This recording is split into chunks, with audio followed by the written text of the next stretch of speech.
Hello guys, I'm Shakib and you are watching my YouTube channel Shakib English Academy. Guys, I hope you are doing well and you might have watched the last 3 videos based on personal pronoun, possessive pronoun and reflexive pronoun.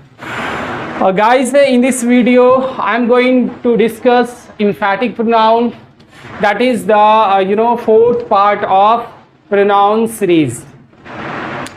So I'm going to explain the things related to emphatic pronoun in this video. तो आपसे उम्मीद है कि आपको पिछला video अच्छा लगा होगा जो रिफ्लेक्सिव प्रोनाउन पे था, और 2 और मैंने वीडियोस बनाए थे पर्सनल प्रोनाउन पे और पॉजेसिव प्रोनाउन पे। तो उसी तरह मैं उम्मीद करता हूँ आपको ये भी वीडियो पसंद आएगा। तो प्लीज़ आप इस पूरे वीडियो को अच्छी तरह देखें, और इसमें अगर किसी भी तरह का आपको प्रॉब्लम हो तो प्लीज़ कमेंट ज़रूर करें ताकि मैं आपके उस प्रॉब्लम को सॉल्व करने की कोशिश कर सकूं। तो गाइस शुरू करते हैं। एम्फैटिक प्रोनाउन का मतलब होता है बलदायक सर्वनाम। अगर आप इस वर्ड को ही देखें एम्फैटिक को तो पता चलेगा कि शायद कि इस प्रोनाउन की मदद से हम किसी चीज़ पे एम्फेसिस देते हैं, यानी जोर देने का काम करते हैं, क्योंकि ये एम्फैटिक जो है वो एम्फेसिस से ही बना है। तो देखेंगे हम लोग आगे किस तरह ये जोर देने का काम करता है। तो सबसे पहले आप देखिए इसका जो इंग्लिश में डेफिनेशन है, the pronoun that is used for the sake of emphasis is called an emphatic pronoun. Emphatic pronouns are myself, ourselves, yourself, yourselves, himself, herself, itself and themselves. आप इसकी हिंदी देखें।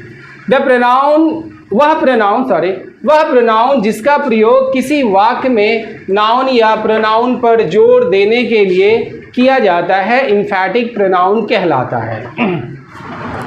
जैसे myself, ourself, yourself, yourself, himself, herself, itself और themselves, इन सबों को एम्फैटिक pronounce कहा जाता है। अब इनका प्रयोग हम लोग कैसे करते हैं, क्यों इन्हें एम्फैटिक प्रोनाउन कहा जाता है, तो चलिए हम लोग इसको एग्जाम्पल की मदद से समझते हैं।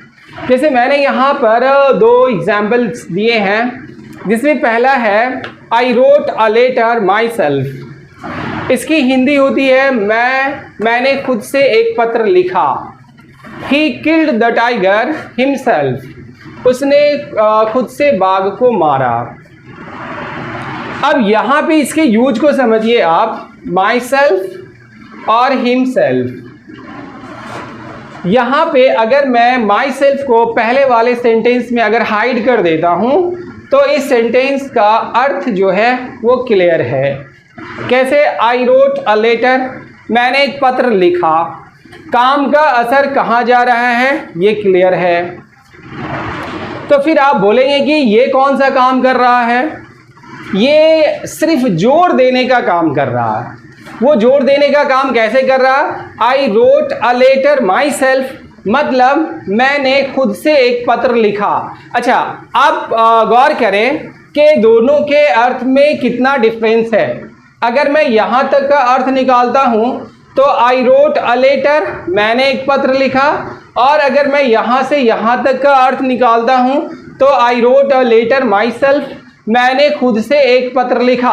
दोनों में कितना डिफरेंस है आप गौर कर सकते हैं। मैंने एक पत्र लिखा या मैंने खुद से एक पत्र लिखा, दोनों में बस थोड़ा सा डिफरेंस है, और वो डिफरेंस क्या है? जोर देने का। ठीक है। दूसरे सेंटेंस में मैं ये कह रहा हूं कि मैंने खुद से पत्र लिखा, मतलब दोनों का मतलब एक ही है, लेकिन ये माई सेल्फ की वजह से सिर्फ जोर दिया जा रहा है, इसीलिए इस माई सेल्फ को यहाँ पे एम्फैटिक प्रोनाउन कहा जाएगा। जैसे अगर दूसरा सेंटेंस लेते हैं, he killed the tiger himself, अगर आप यहां से यहां तक का अर्थ देखें तो उसने बाघ को मारा। अब हिमसेल्फ जब जुड़ गया इसमें तो इसका अर्थ हो गया उसने बाघ को खुद से मारा। दोनों के अर्थ में बस थोड़ा डिफरेंस है, वो डिफरेंस किस चीज का है? जोड़ देने का। जैसे उसने बाघ को मारा और उसने बाघ को खुद से मारा, तो खुद से मारने वाली जो बात है इससे थोड़ा सा जोड़ देने का पता चल रहा है और कोई मेजर डिफरेंस इसमें नहीं है। तो अब चूंकि हिमसेल्फ की मदद से जोड़ देने का काम किया जा रहा है इसीलिए हिमसेल्फ यहां पे एम्फैटिक प्रोनाउन हो गया। चलिए अब दोनों को हम कंपेयर करते हैं। अगर आपने पिछला वीडियो देखा होगा तो मैंने वो वीडियो रिफ्लेक्सिव प्रोनाउन पे बनाया था और रिफ्लेक्सिव प्रोनाउन भी वही सारे होते हैं जो एम्फैटिक प्रोनाउंस होते हैं। जैसे कि अगर आप नहीं देखे हैं तो प्लीज उस वीडियो को देखिए जो मैंने रिफ्लेक्सिव प्रोनाउन के ऊपर बनाया है, तो आपको पता चलेगा कि यही सारे प्रोनाउंस उसमें भी आपको मिलेंगे। जैसे myself, ourself, yourself, himself, herself, itself और देमसेल्फ, यही सारे प्रोनाउंस रिफ्लेक्सिव भी कहे जाते हैं और यही सारे को एम्फैटिक भी कहा जाता है। बट डिफरेंस ये है कि जब ये रिफ्लेक्सिव प्रोनाउन तब कहे जाएंगे जब इनकी मदद से वाक्य में जो काम होता है उस काम का असर सब्जेक्ट पे जाता हो, तब इन्हें रिफ्लेक्सिव कहेंगे। और जब इसी प्रोनाउन का प्रयोग हम लोग सिर्फ और सिर्फ जोड़ देने के लिए करते हैं तो फिर इसे हम लोग एम्फैटिक प्रोनाउन कहते हैं। जैसे आप यहाँ पे देख सकते हैं मैंने रिफ्लेक्सिव प्रोनाउन के ऊपर भी कुछ एग्जाम्पल्स लिखे हैं। जैसे आई हर्ट माई सेल्फ, मैंने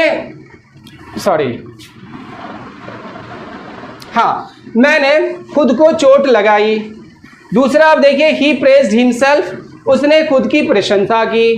अब यहां पे अगर आप माई सेल्फ को हटा देते हैं तो पता नहीं चलेगा कि आई हर्ट, मैंने चोट लगाया, किसको? मैंने चोट लगाई किसको? ये बात यहाँ पे क्लियर नहीं है और ये तब तक क्लियर नहीं होती है जब तक हम माई सेल्फ को इंक्लूड नहीं करते हैं। तो मैंने जब यहाँ पे माई सेल्फ को इंक्लूड किया तब ये पता चल रहा है कि मैंने खुद को चोट लगाई, यानी ये माई सेल्फ यहाँ पे क्या कर रहा है? काम का जो यानी हर्ट का जो रिफ्लेक्शन है उस रिफ्लेक्शन को सब्जेक्ट पर भेज रहा। इसीलिए ये माई सेल्फ यहाँ पे क्या हुआ? रिफ्लेक्सिव, और ये माई सेल्फ यहाँ पे क्या हुआ? एम्फैटिक। क्यों? क्योंकि यहाँ पे ये माई सेल्फ जो है ये सिर्फ जोड़ देने का काम कर रहा और यहाँ पे ये माई सेल्फ जो है वो काम के असर को सब्जेक्ट पर भेजने का काम कर रहा, इसीलिए ये माई सेल्फ यहाँ पे रिफ्लेक्सिव है। इसी तरह आप दूसरे में भी देख सकते हैं ही प्रेज्ड हिमसेल्फ, उसने खुद की प्रशंसा की। अब यहाँ पे उसने खुद की प्रशंसा की, अगर हिमसेल्फ को मैं यहाँ पे हटा देता हूं तो आपको पता नहीं चलेगा कि ही प्रेज्ड, उसने प्रशंसा की, किसकी की, ये पता नहीं चलेगा जब तक कि मैं हिमसेल्फ को इसमें इंक्लूड ना करूं। तो हिमसेल्फ यहाँ पे क्या कर रहा है कि ये जो काम है इस काम के असर को सब्जेक्ट पर भेज रहा है, इसीलिए हिमसेल्फ यहाँ पे रिफ्लेक्सिव है। उसी तरह से ये हिमसेल्फ दूसरी जगह पे है, यहां देखिए आप he killed the tiger himself, यहां पे ये रिफ्लेक्सिव की तरह यूज नहीं हुआ। क्यों? क्योंकि ये काम के असर को सब्जेक्ट पे भेजने का काम नहीं कर रहा, यानी इसको ये सिर्फ यहां पे सिर्फ जोड़ देने का काम कर रहा है, इसीलिए ये हिमसेल्फ यहां पर एम्फैटिक हुआ। तो आई होप आपको ये डिफरेंस समझ में आया होगा रिफ्लेक्सिव और एम्फैटिक का। आपको एम्फैटिक का डेफिनेशन इंग्लिश और हिंदी दोनों में समझ में आया होगा। एम्फैटिक प्रोनाउंस कौन कौन से हैं वो आपको अच्छी तरह समझ में आया होगा।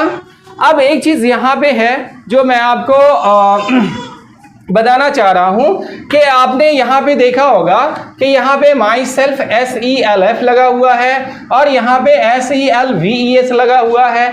ये दोनों में क्या डिफरेंस है?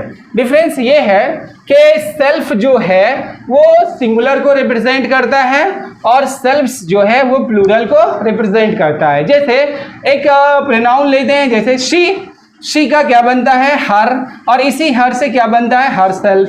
तो हर सेल्फ क्या हो गया? सिंगुलर। और यहाँ पे अगर मैं बात करूं प्लूरल की तो जैसे वी क्या है? प्लूरल।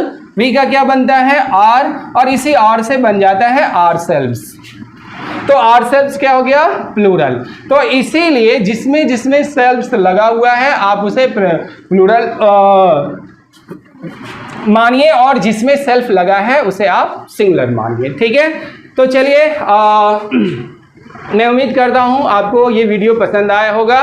और अगर किसी भी तरह का आपको इसमें कोई कन्फ्यूज़न हो या डाउट हो तो प्लीज़ कमेंट करें ताकि मैं उसे अगले वीडियो में क्लैरिफाई कर सकूं। और जो कोई भी नए हैं इस वीडियो को देख रहे हैं, प्लीज़ आप इसे सब्सक्राइब करें और दूसरों के साथ शेयर करें और इसे लाइक ज़रूर करें। आप शेयर करें ताकि दूसरों तक भी ये वीडियो पहुंच सके और वो भी इससे फ़ायदा उठा सके। और आप सब्सक्राइब इसलिए करें ताकि इसी तरह का कोई भी वीडियो जो मैं बनाता हूं वो आप तक आसानी से पहुंच सके और आप इन सारी चीज़ों को अच्छी तरह समझ सके। तो चलिए मिलते हैं हम लोग अगले प्रोनाउन में। तब तक के लिए बाय बाय।